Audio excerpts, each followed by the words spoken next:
Hello and welcome back. This is your Miss Sulema Singham, and today let us continue on our next chapter, that is control and coordination. So, sida hariba control and coordination se khoina kadai da buching no harakanda control hari sida kaino harakanda koi bodily functions mayam am thari ko, just like koi heartbeat oro ko adagi information ama receive to ba aduga message to carry to pisan ba amasung pithok ba ko sigi function mayam asida control chathari ba sigi matanda koina chapter sa tamaktoini aduga coordination harigana function ama tawbuda magi components mayam changi ba aduna mokhoina link up tawraga kamaina mari lina halaga function du perform tawino haiba matang da ne ba ko ana the first slide nang hoji uramani slide ta ko all living things have tendency to detect or to respond to stimuli. Living organism khudimagna stimuli amada loksanba amasung stimuli dogi matung ina response to bangam ko ana what is stimuli hadi kaino it is an external event or a thing that evokes a response ma pina beda magta nagonda signal ma pirpodo adubu khoina stimuli na haigani ba the living organism khudimagna stimuli se detect to bangami detect to riba potsi signal on a carry to kanda koina magi receptor mapada yohandori baneba ana this slide second pire ko irritability or sensitivity is one of the characteristic of living organism amana magi changes in the environment matung ina mangonda sensitive oiba ko masi my characteristic amaneba as for example you can see koina when we feel very cold ko we like to use warm clothes koina injal kan sida ko isa sagat na binamagta warm cloth use tong ne ko aduga for example to payeng asi na ko na classroom da nai namarabi masing oi sanaren khaleji ko adudi na oza du na laita ngai da wari do sanarabni na you are doing something wrong aduna nai tumin na oza na phada na oza na ta da na ba tumin wai sanana ba hona ni ba adu nang na situation du khangbagi ne ba aduga when a teacher teaches in your classroom ko oza na nai like tak pa kan sa launa nga ni ba to make you haidimana hariba wahai singdo no khoida ta ba phangna bida mangta ko sigumba controlling coordination sikuna sanani ba ko even in animals like just like cat kumba sina ma khoina mai chinja or can say rat kumba pharam dai da when a cat tries to catch a rat it will go very slowly because kagino hai kanda red tuna ketula e khangaga di ma chen khidune ba ana mana red tuna khangdana ba haidana mana tapna lumma chatlaga pharam dai do chongchalaga phadane ko asumaina magi su control and coordination sanar lai ri ba ado bakuna plants tamu yengase plants ki su movement laidana ko you can see in sensitive plants ta hena yam phajana uba phangani when you touch ko mimosa pudica lips koi tasmino plant mane mana cha thenguro ko they fold their lips masisu they are responding to the stimuli of touch nanga thengu budu matung ina mana mo magi lips to fold to ine ko suguma mechanism kaya am lairi masi punamak se nangi hoji ki chapter sida control and coordination have chapter sida tamakani ba ana koina living organism amasi ani thong khaido si ko plants amasung animals ki higher group to koina human beings on nenarani ko ana kono hamda hana laktoi si makogi degree of control je kamaina controls tawino haibe matungina koina branches khaidor kani bako and in animal da haneng si animal dadi there are two system ani change control and coordination to bakan sida karan system no har kanda nervous system ne adagi endocrine system ne nervous system dadi kaiwa har kanda makoi se nerve mayam na sani aduga messages mayam do kaida puni har kanda nerve impulse ko or you can say electrical form da pugani ba aduga throughout the body da supply to bong amuda aduga endocrine system na kadu ha kanda madi chemical coordination haina ju khangnare ko masida ko hormones singsina magi animal dugi functions da my coordination pibirani ba ana ko first ta khobjiki ha gi ba nervous system do matang da nainarasi nervous system dadi koina kadu ha kanda fundamental or basic unit of nervous system hai kai ra kani kanda neurons you can say nerve cell mayam singsina semdal laga kogi nervous system se lak to neba high means nervous system high means koina neurons mayam na punchal kanda bundle form torni do spinal cord yorani adu kanda brain de udune ko smaina lakani ba ana neurons hana bhap ta na ba torasi what is neuron are the fundamental unit of a nervous system. Neurons ki mathau na kaino hai kanda they help in conducting information via electrical impulses from one part of the body to another. Mai mathau ji kaino hai kanda message to transfer to ba ko kari form da hai kan electrical impulse ki form da sudden urge of electrical impulse ko masina koina information do carry to buda neurons na mating pange kamaina koina mapandagi information loksali haragadi or kamaina stimuli mayam do detect or response to banga mino haragadi kogi neurons ki dendritic tip ta ko receptor haina yawani they will receive the information ko makon information mapandagi laiba information mayam do habidi koina sense organ loksali ba information mayam se like koina sight ko min uban sight taste ko smell gi touch shigo mayam se mana loi receive tokselani ba ko receptor ni receptor singina that are present in the sense organ ko adagi di receptor singina loksali ba kogi information se electrical impulse ki form da magi neuron gi paring sida ko haibedi dendrite gi cell body la ani cell body dagi axon paring se la ani axon dagi last ta magi axon terminal da yogdune ba ko adu paring se satpirani aduga neuron amagi marakta gap amale ba hangba amaleba hangba se the electrical do fawba yadrabani on a chemical da ontho oni ba marak sida habidi just like kogi neurotransmitter on a chemical some chemicals will be released at the tip of the axon terminal ko masida gi electrical impulse la amado ngakang gi oina at the synapse ko neurotransmitter oina release to ni ba have the chemical from the release to ni chemical in the thoni aduga next anong ba amu neuron da mu pass to ni ba neuron do na hojeng sa chemical receptor ni the electrical form dong chak harni adagi next mana kiri to kanda kogi bundle oina moi sabun pujala ani do spinal cord tam na yorani ba spinal cord tam na yor kan si the spinal cord tagi brains da ngasa gi message to pironi ba ko smile laira adagi brain dagi amu puthorak ba masina ko na kai hara kanda motor neuron harani ba kogi sense organ mayam da loksali ba signal mayam do pusalak ba kangbu duna sensory neuron harani aduga sensory neuron na brain da bisalan ni dana brain dagi mu pithorok pa ko to the my affected organ ko maybe muscle do be maybe gland do be ko my body part to pada pithok do brain dagi information do mu pithorok pa response pi bodo ana kana tawi hai kanda motor neuron hasin tawi ba ko ana masigi pathway jin koina reflex action hai ba ko gi topic amala kani maduda noina amu in detail da mu khangbangam gani ko next item chatsi nervous system ki matang da koina hoji neuron do khangre ana what is nervous system jamu focus to rojeba nervous system is a highly complex part of an animal that coordinates its action and sensory information ko ngasai sensory information phang pudune dugi matung in response to ba masing thabak se nervous system na to dune ba and there are you can say types ani khadok pair ko two types of nervous system one is cranial nervous system and peripheral nervous system amada koina cranial nervous system is kaino CNS which constitute kana na CNS so same no hai kana brain and the spinal cord ko gi body ki mayai thangba area or central part yauri ba ko brain and spinal cord mabani sina central nervous system je form torni aduga magi PNS you can say peripheral nervous system jina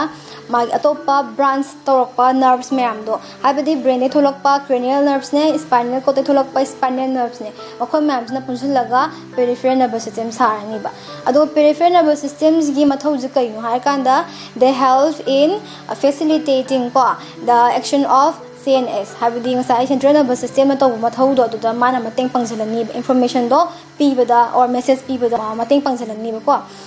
next slide tam yeng se ko je hojike hai ba aina khaidokpa magi two types to lai ko CNS and peripheral nervous system you can see in this slide also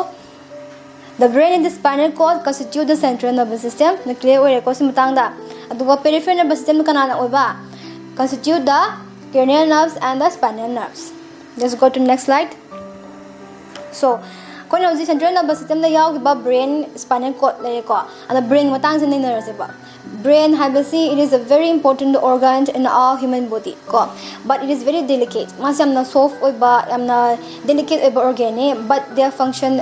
habidi brain se function is very huge natra amyame aduna it had to be protected mase protection ama changeba adu mase protection je kanana pino ha kana cranium ha bas ko khogi bones na mase kuyom na yomsala thamani ba bone dugi marak sida ko brain and bone team the cranium si marak sida ko meninges and cranial meninges and tissue layer ahum layer ba ko makoy na mukupsalani marak sida mu spinal cerebrospinal fluid hai na fluid amana mu mase yomsalaga laini masigi mayam jina brain je protect to thamine ba cerebrospinal fluid na kaidu hai kanda that helps in shock absorption kaigumba kona brain che adi tuition mo ma thoeng khalaje or you can na movement of leng kon toring khalase ko abi magi bone du ko direct contact ite na mungda masagi fluid tuna kai tare shock absorption oina mateng pangi ba ko shock kuma leba kanda damage thok tana ba ko Manere, ana koina brains da mainly 3 parts khadok pe are. First the forebrain, next the midbrain ko, adagiri hindbrain. And the forebrain moi according functions in jamune nereseba. Let's go to next slide. So forebrain se da koina ubangam ni ko brain yang sagi saruk tu da khwaidagi yama ba portion ze forebrains na yaw ne ba habidi again let's go back to the slide ko hading sai brain ki structure yang je so brains ne are forebrain has yung cerebrum ze cerebral area se urda na kono na si area si they are forebrain ne ba aduna mana main portion je yomsan laga brain ji main portion oire ba ko ana mai again let's go back to the forebrain slide ko slide tong la je dengo mai mathau je ken hai kan da it is the main thinking part of the brain ngasagi koina khaliba okan khaliba memory speech ngangi ba ko remember to riba noina adagi noina khan haji atop noina adagi urge for hunger for ba vomiting for ba adagi nokhoi temperature constant thami ba ko adagi atop ba kai haini noina uri ba sense organ and oxygen receptory kana ma'am se information ma'am se si ma'am se receptor na ba magi area le for brains da ko so nona khangye ujik forebrain da cerebrum yaure ko pink area dong sa gi do ado atop area amasu yaure ba hypothalamus na ko masina ka do ya kanda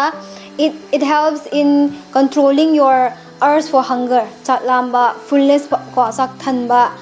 arang khorang pok pa and vomiting center si ma'am si hypothalamus ki area se yaw gani ado atop ngasagi forebrains da kari maru ba yaw ha kana ngasagi sensory organs mayam ni receive to pa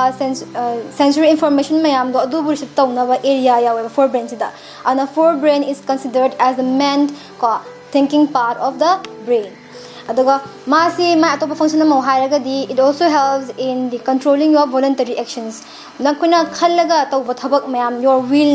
according to will nang to thabak mayam se masi sing su koina forebrain gi parts na control to weba and next let's go to next slide. There is midbrain. Ano yengo ngasagi tan ningjang ko ngasagi picture yaw ba midbrain habdi brain gi mayai thang basaru. It is a very small portion in the brain ko as compared to forebrain. Ngasai forebrain na chaba onyaw ko dumai natte midbrain am pit na machaw na yaw ba. But it again is very important. Ko makusu magi mathaw ma leijari. Har kanda kaina kanda it controls the reflex movement. Ko reflex action ang sa pankibdo khudaki sudden and involuntary action ko sige se mana control to weba atopa magi midbrain na kaido har kanda it helps in the movement of the movement or can say change of the pupil of the eye ko kogi eye their pupils gi size se change to ngam meba samda kanona nai mitta amna arangba light am changen khala se ba adudi nangi pupil se isangi ni ba narrower oikini ba ko aduga magi dilation to ba ko contraction to ba sigi pot se sina midbrain na control to we have one da and next slide ta yang si let's go to next slide and it is hindbrain matang dong la se hindbrain habis kana sai na kanga sai cerebellum ko cerebellum sa do ni adugo masina kai do we har kana khoi gi survival the changi ba system ko habidi khoi gi respiratory system ko masigi rhythm do adagi khoi gi sleep clock kan si mayam se tumbagi rhythm ko sigi cycle mayam se hindbrain na control to we ba sida coordinate function do my hojiki respiratory system gi function mayam do coordinate to the hindbrain na mating pangi ba atopa my function har gana it maintains the normal body posture hade nang lepa phamba ko nangi posture do adu do hindbrain na control taweba next ta to pamu hare se kan kaino ha kanda it controls involuntary actions ngasai involuntary action haranga dina khoina khallaga lep ki hanu lep pangam da just like ko heartbeat kumba ko adagi ngasai mamang da koi chapter yaw ki ba life process yaw ki ba digestion da kai movement taw gi ha ba peristalsis movement it is an involuntary action which are also controlled by the hindbrain. So now let's go to the next slide. There is reflex action amasung reflex akimamda tamdoneba. And what is reflex action ngasai pankhiu mayamdo? It is involuntary and sudden action ko khudaki oiba na pha tawgen so bunata ba khudaki oiba, just like when you touch a hot object ko na asaba poram thengureba sat sato na khuto na khanlaga tawna te do khudaki oiba response neba kai gino hai kanda masagi function si lai kai gino hai kanda nang hot pain do sum paraga legine na khuto damage thokoni ba ko talakani ba sigum mayam se prevent tawini ba khallaga tawbudi yadawni na khudaki action do ko sudden and involuntary action masibu ko na reflex action ko ni ba adugo reflex act di kaino ha kanda is nothing ngasagi nang ni input ama hagi nang na signal ama phangidana nang hot pain do paire nang gi pain do adugi signal je dagi matung in na response la idana nang khut satokpa ko taking your hands away from the pen ko si poki magi park se input and output magi park se bukuna reflex arc hagani ba so simply reflex arc is the pathway of reflex action. You can see in the diagram also singo sino pas na mana candle gi ko mai light man thengure ba thengu de ma se sara mi la satoi dana khudaki ba part ne ba masi se ko na reflex action hagani ba aduga reflex arc hagani ngasai input se signal jok thaloga ma satok pa se sigi lak ba gi arc lambi sine ba reflex arc haise yare ko na pap tare next ta condition reflexes hai ba term se lak pa ko na kana ning sang gani ha kanda event ko Pavlov one scientist ama or you can say physiologist hai tare ko masigi behavior science jai mawong nai na bodo mi gi nature nai na ba ko sigi mi sina mana putho me ba kai putho me har kanda condition reflexes hai ba term se mana putho mi han discover to buni man experiment ama pangtho e ba hui ama man thamme hui se mana lo ba kan sida magi chak pijaram dai matam se or mai food tharam dai matam se mana bela ma sung khenge ba bela me kheng ba ma chak e tha ba no hui se matang matung na khangre ba haidi he the dog coordinates with the bale with the food ko aduna mana bale do khinga di chak tharamani se hui sina automatically khangja gre ba adai matam matung ina mana khang pa da gi di mana bale khinga ga food ti tha da ba ado bale khing ba ga hui se matin jo or tare ba haidi chak tharani na khang ba do admana se gi condition ama legi ba tare mo na khangi ba my mamangi experience my previous experience to na mangonda cure to ho ba khang ho ba mana khangjan ho ba sigum ba je ko na condition reflexes and term to ni ba